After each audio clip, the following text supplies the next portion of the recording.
홀피 정지태 목사님과 함께하는 매일 성경 큐티.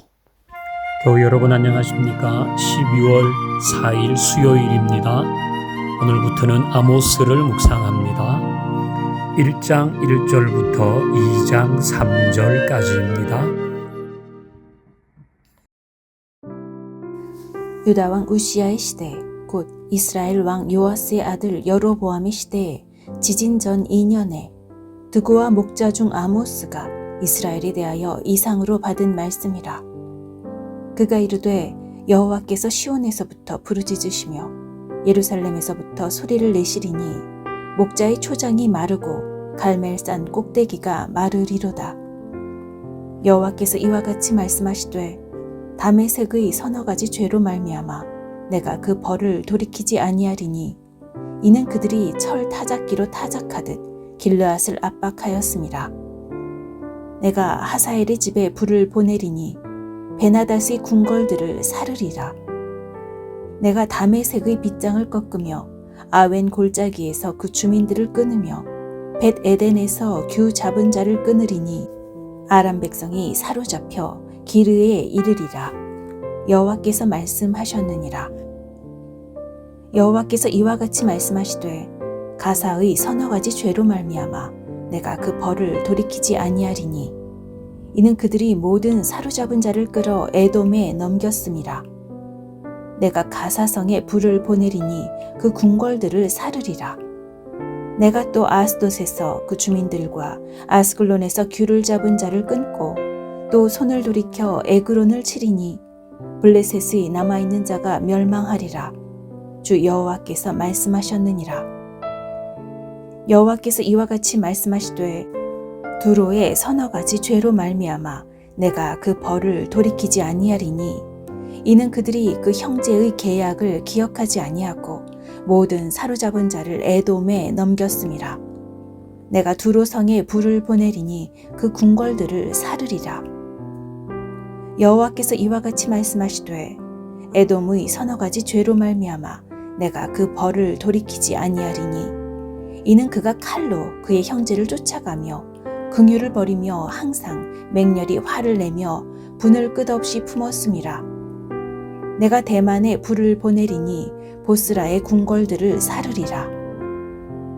여호와께서 이와 같이 말씀하시되 암몬 자손의 서너 가지 죄로 말미암아 내가 그 벌을 돌이키지 아니하리니 이는 그들이 자기 지경을 넓히고자 하여 길르앗의 아이벤 여인의 배를 갈랐음이니라.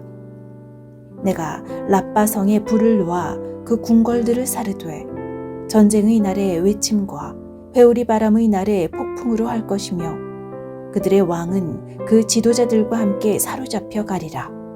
여호와께서 말씀하셨느니라. 여호와께서 이와 같이 말씀하시되 모압의 서너 가지 죄로 말미암아 내가 그 벌을 돌이키지 아니하리니 이는 그가 에돔 왕의 뼈를 불살라 죄를 만들었음이라. 내가 모압에 불을 보내리니 그리옷 궁궐들을 사르리라. 모압이 요란함과 외침과 나팔 소리 중에서 죽을 것이라. 내가 그 중에서 재판장을 멸하며 지도자들을 그와 함께 죽이리라. 여호와께서 말씀하시니라. 1절을 봅니다. 유다 왕 우시야의 시대, 곧 이스라엘 왕 요아스의 아들 여로보암의 시대 지진 전 2년에 드고와 목자 중 아모스가 이스라엘에 대하여 이상으로 받은 말씀이라. 아멘. 이것은 아모스가 어느 시대에 하나님의 부름을 받아 선지자로 섰는가를 나타냅니다. 유다 왕 우시야 시대, 그리고 이스라엘에서는 요아스의 아들 여로보암이 왕이었던 때라는 겁니다. 자, 아모스는 남유다 출신입니다. 남유다의 드고아에서 태어나서 자란 사람인데 그는 북이스라엘로 보내어져서 하나님의 심판의 메시지를 전하게 됩니다. 이때 북이스라엘의 왕은 여로보암이라고 했는데 여로보암 2세입니다. 이제 남쪽 유다와 북이스라엘로 나누어질 때 초대 왕이 북이스라엘은 여로보암이었잖아요. 그 여로보암과 다른, 그래서 여로보암을 여로보암 2세라고 하고, 이때는 북이스라엘이 굉장히 강력한 시대를 이루었던 때입니다. 그때에 아모스가 남유다 사람이지만 북이스라엘로 가서 하나님의 말씀을 선포합니다. 오늘 본문을 보면 북이스라엘 주변 나라에 대한 심판의 메시지가 먼저 선포됩니다. 3절을 보면 다메섹에 대한 심판의 말씀이죠. 다메섹이 심판을 받는 것은 3절 뒷부분에 있듯이 그들이 철 타작기로 타작하듯 길르앗을 압박하였기 때문이라 그랬습니다. 이건 굉장히 잔인하게 사람들을 다루었다, 그런 뜻입니다. 6절 봅니다. 가사에 대한 심판의 말씀입니다. 가사가 심판을 받는 이유는 6절 마지막 부분 보면 그들이 모든 사로잡은 자를 끌어 에돔에 넘겼다는 겁니다. 이건 노예로 팔았다는 것입니다. 사람들을 짐승처럼 팔았습니다. 자, 9절을 볼까요? 두로에 대한 심판의 말씀이 나옵니다. 그들이 심판을 받는 이유는 9절 마지막 부분에 있듯이 사로잡은 자를 에돔에 넘겼기 때문이다. 역시 노예로 팔아버렸다는 것입니다. 11절 에돔에 대한 심판의 말씀이 나옵니다. 그들이 심판을 받는 이유는 역시 11절 마지막 부분을 보면 긍휼을 버리고 항상 맹렬히 화를 내며 분을 끝없이 품었다. 이것은 매우 포악하게 했다는 것입니다. 에돔은 야곱의 형제 나라잖아요. 그 이스라엘의 형제 나라임에도 불구하고 그들은 매우 포악하게 형제들에게 대했다는 겁니다. 13절 암몬에 대한 심판의 말씀이 나옵니다. 그들이 심판을 받는 것은 지경을 넓히고자 하여 길르앗의 아이벤 여인의 배를 갈랐다는 겁니다. 영토 확장을 위해서 다른 나라 백성을 무자비하게 학살한 것입니다. 자, 2장 1절을 보면 모압에 대한 심판의 말씀이 나옵니다. 그들이 심판받는 것은 에돔 왕의 뼈를 불살라 죄를 만들었다. 이건 매우 잔혹한 죄를 저질렀다는 것입니다. 자, 이 주변 나라의 심판에 대한 말씀을 요약하면 그들이 매우 비인간적이었다는 것입니다. 하나님이 만든 창조물인 인간을 짐승처럼 팔아넘기고 잔인하게 압박하고 무자비하게 학살하고 포악하게 굴고 잔혹하게 대했다는 것입니다. 이것이 하나님께서 심판하시는 이유였습니다. 어쩌면 이 시대는 그 세상의 흐름이 이렇게 잔혹했는지 모릅니다. 다른 나라를 정복할 때는 무자비하게 학살하고 잔혹하게 대하고 팔아넘기고 포악하게 굴고 이것이 그 시대의 흐름이었는지 모릅니다.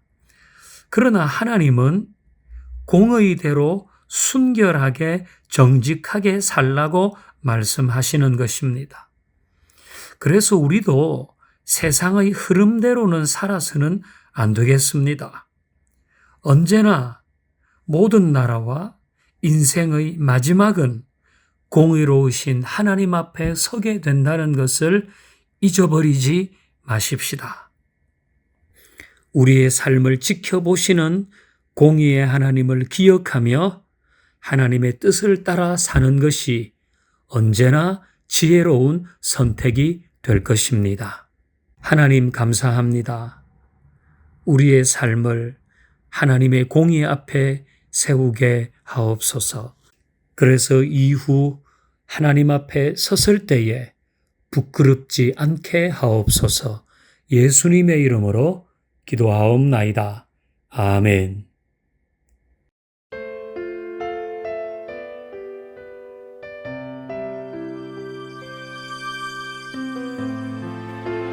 수요일 2024년을 보내며 한 해 동안 하나님께서 베푸신 은혜를 생각하며 어느 때보다 넘치는 감사를 고백하게 하옵소서.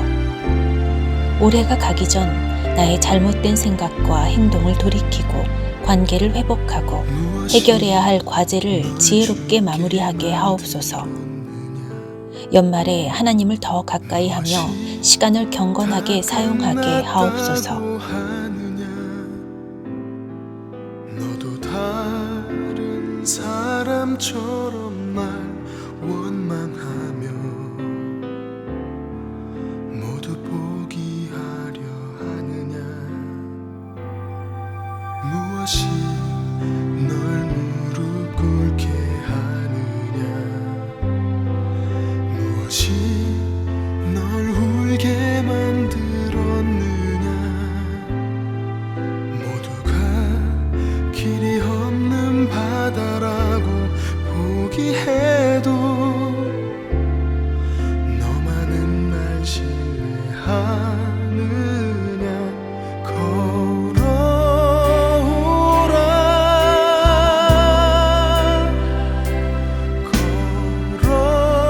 걸어오라.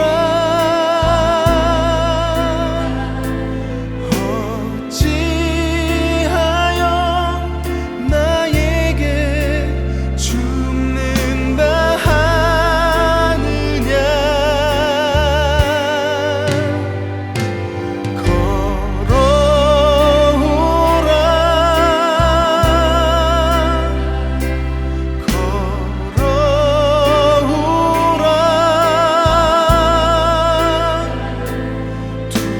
두려 말고 바다를 걸어 내게 오라.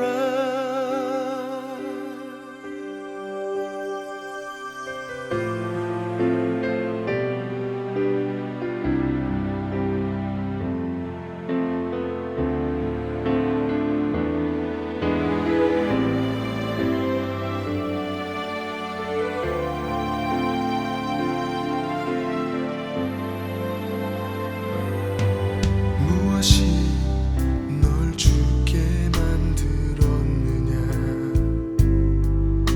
무엇이 다 끝났다고 하느냐. 너도 다른 사람처럼